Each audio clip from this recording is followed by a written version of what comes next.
don't believe this story. It's like a Florida man.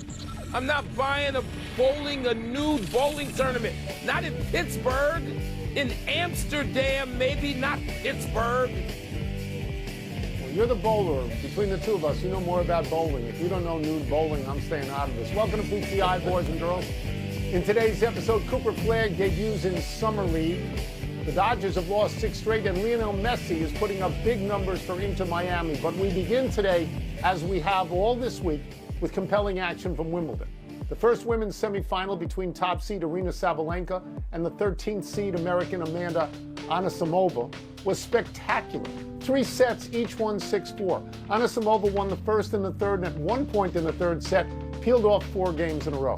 In the second semifinal, Iga Swiatek steamrolled Belinda Bencic 6-2, 6-0 in 71 minutes. Wilbon, what do you think of who won and the finals matchup? Well, Tom, there wasn't much in the second match that you just mentioned, the 6-love score. That's right. Finishing that off.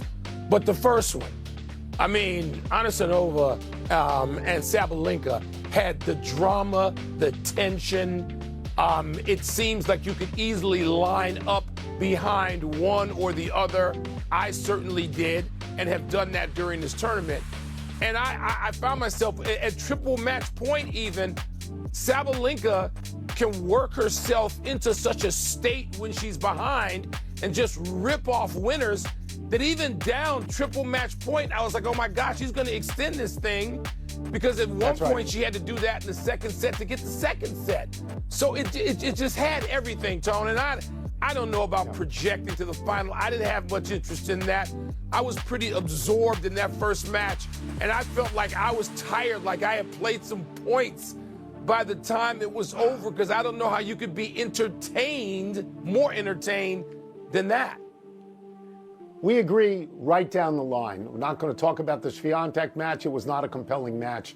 And the Sabalenka match was absolutely fabulous. I mean, I'm watching this thing. I thought when they get to the third set and Sabalenka breaks in the first game, I say to myself, okay, she's going to cruise now. Anisimova can't stay with her now. And then Anisimova wins 4 in a row. She breaks right back, wins 4 in a row, including another break game. And so I say to myself, okay, this one is over, because what I watched then, Sabalenka was wild with a lot of shots. She was committing unforced errors, and I thought, okay, she's done. But she breaks back to 4-5 and she gets served at 4-5. And I think, you know what? It's just like against Raducanu. She's going to win this thing. She's a champion. She's going to win. But she couldn't close this time. There was, as you say, triple match point, and Sabalenka got 2, but she did not get the third. I just thought it was an absolutely riveting set. I'm really glad I watched it. I'm okay if Swiatek wins, because she's already won a lot on clay. She's won on hard court. If she wins on grass, she's won on all surfaces, and then there is greatness in that. But I'm rooting for Anisimova. And I'm rooting for her because this is someone, and I'm grateful to Patrick McEnroe for mentioning her when he was on the show. He was keeping his eye on her. She was ranked 189th last year. Right. Not 5 years ago. Last year, she was going through a period where she didn't like tennis, so she seemed to like it today. So I'm going to root for her, because you know what, Mike? If she wins, that's 3 American women in a row winning majors. That's Madison Keys, that's Coco Gauff, and that's, Anisimova. So. Yeah, I just hope that the final gives us something as riveting as that first semi. And it may not turn out that way, but I hope it does. Let's move to the men's semis, which take place tomorrow morning. 5th seeded Taylor Fritz takes on 2-time defending champ Carlos Alcaraz in the first match. And in the second, 38-year-old Novak Djokovic faces world number 1 Jannik Sinner. Tone, which would be the bigger upset, Fritz over Alcaraz or Joker over Sinner? This, to me, is not even close. The bigger upset is if Taylor Fritz beats Alcaraz. Now, I know Taylor Fritz is the 5 seed, and I know Djokovic is the 6th. And I know, doing the numbers, that the disparity is greater if a 6 beats a 1 than if a 5 beats a 2. I can do that math, but come on. Which of these 4 people does not belong in this group? It's Taylor Fritz. All the other guys have multiple majors. They are big stage, bright lights tennis players. If Taylor Fritz were to win this, it'd be the greatest win of his career. He would beat the defending champion. He would go to the finals at Wimbledon. I don't think that's going to happen, but I understand what's at stake. I also think it's an upset if Djokovic beats Sinner. I mean, Djokovic didn't even practice today, I read. You know, he fell the other day, and maybe he's taking some time off. But it would be an upset because Sinner just beat him in the semis in France, and Sinner, I think we decided yesterday, has beaten him 4 straight times. But, Mike, this is Novak Djokovic. He has won more majors than any other man of all time. This guy can smell the finish line, and neither of us is going to be surprised if he wills himself into winning this one.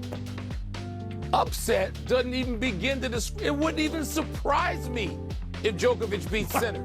Not surprise me at all. Not even at 38, not having fallen down, not having practice. When I heard he didn't practice, I went into Allen Iverson mode. Practice? Practice? No. Joker needs practice? No, he doesn't need practice.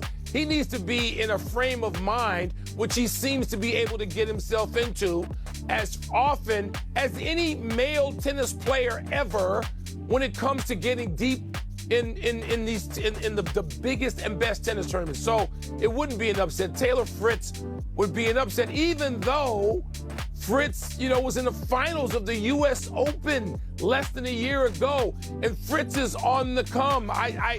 It's still going to be an upset.